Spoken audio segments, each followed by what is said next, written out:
24 के चुनाव को लेकर राजनीतिक समीकरणों के बनने और बिगड़ने का दौर जारी है। एक तरफ इंडिया ब्लॉक एनडीए को चुनौती देने में लगा है, तो दूसरी तरफ एनडीए भी इंडिया ब्लॉक को गच्चा देने में लगा है।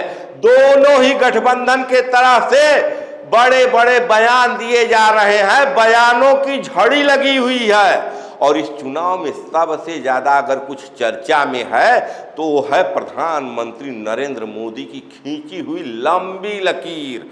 अब की बार एनडीए 400 के पार, इस लकीर को और भी लंबा कर दिया गया एनडीए के ही एक नेता के द्वारा। बिहार के मुख्यमंत्री नीतीश कुमार मोदी के 400 के पार वाले नारे को और बड़ा कर दिया और नेवादा में प्रधानमंत्री के मंच से ही कह दिया अब की बार एनडीए के एमपी 4000 के पार। ये 4000 के पार अगर एमपी आएंगे तो क्या ये सरकार भारत में बनेगी या नीतीश कुमार मोदी जी को पूरे ब्रह्मांड का प्रधानमंत्री बनाना चाहते हैं? क्या एनडीए करेगी 4000 के पार और पूरे ब्रह्मांड में बनेगी एनडीए की सरकार? सवाल बहुत कुछ है, लेकिन पहले नीतीश कुमार का ये भाषण आप सुन लीजिए।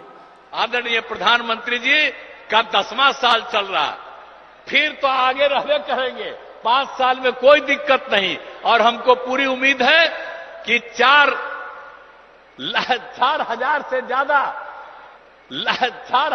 ज्यादा उससे भी ज्यादा जरूर एमपी यहां पर रहेंगे इनके पक्ष में। तो आप लोग सब पक्ष में दीजिएगा ना, यहां के लोगों को वोट दीजिएगा ना, यही हम अनुरोध करने आए हैं। आपने नीतीश कुमार का ये भाषण सुना, एक वानगी नहीं है। हाल फिलहाल नीतीश कुमार ऐसे बयानों के लिए जाने जाते हैं। नीतीश कुमार की बिहार में राजनैतिक विश्वसनीयता खत्म हो चुकी है। लोगों के बीच में उनकी छवि एक पलटूबाज नेता की बन चुकी है। बिहार में उनकी छवि कुर्सी से चिपकने वाले नेता की हो गई है।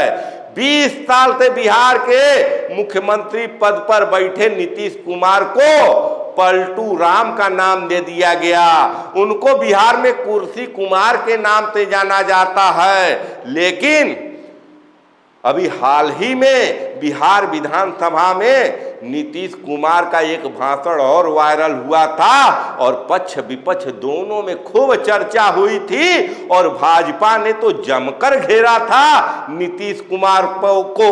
नीतीश कुमार के मानसिक स्थिति पर भाजपा के नेताओं ने सवाल भी उठाया था। वो बयान था परिवार नियोजन पर बिहार विधानसभा में, उसकी खूब चर्चा हुई। लेकिन उसके बाद के भी घटनाक्रम कम चौंकाने वाले नहीं हैं। जिस ढंग से इंडिया ब्लॉक का गठन करने के बाद नीतीश कुमार इंडिया ब्लॉक को छोड़कर एनडीए की गोद में जाकर बैठे, वहां उनकी राजनीतिक विश्वसनीयता का भी अंत हो गया। बिहार की राजनीति में उनकी पार्टी जदयू अपने राजनीतिक भविष्य के लिए संघर्ष करती हुई दिख रही है और शायद जदयू के राजनीतिक अस्तित्व को बचाने के लिए ही नीतीश कुमार मानसिक रूप से अपना संतुलन खो चुके हैं। इसीलिए वो कभी तेजस्वी को अपना उत्तराधिकारी बताने के बाद सम्राट चौधरी के साथ गलबहियां करने लगे। नरेंद्र मोदी को भरा बुरा कहने के बाद, पार्टी तोड़ने का आरोप लगाने के बाद फिर भाजपा के साथ गठबंधन कर बैठे।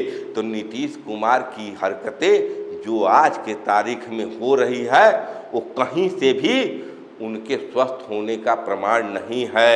और जिस भयंकर गर्मी में ये लोकसभा का चुनाव हो रहा है और जिस ढंग से अगले 2 महीने तक उनको जमीन पर रहकर प्रचार करना है, कहीं उनका स्वास्थ्य और भी न गड़बड़ हो जाए मानसिक रूप से, इसका ध्यान उन्हें रखना होगा और राजनैतिक रूप से ऐसे ऊल जलूल बयानों से उनको बचना होगा। देखते हैं बिहार की जनता उनके बारे में क्या राय रखती है, उनके भाषणों पर क्या राय रखती है, किस ढंग की सोच रखती है और बिहार की भविष्य की राजनीति किस ओर करवट लोगी, इस पर सबकी निगाह है, मेरी भी निगाह है। आप भी देखते रहिए खबरों के खिलाड़ी। मैं आपका पंकज कुमार। जय हिंद, जय भारत, नमस्कार।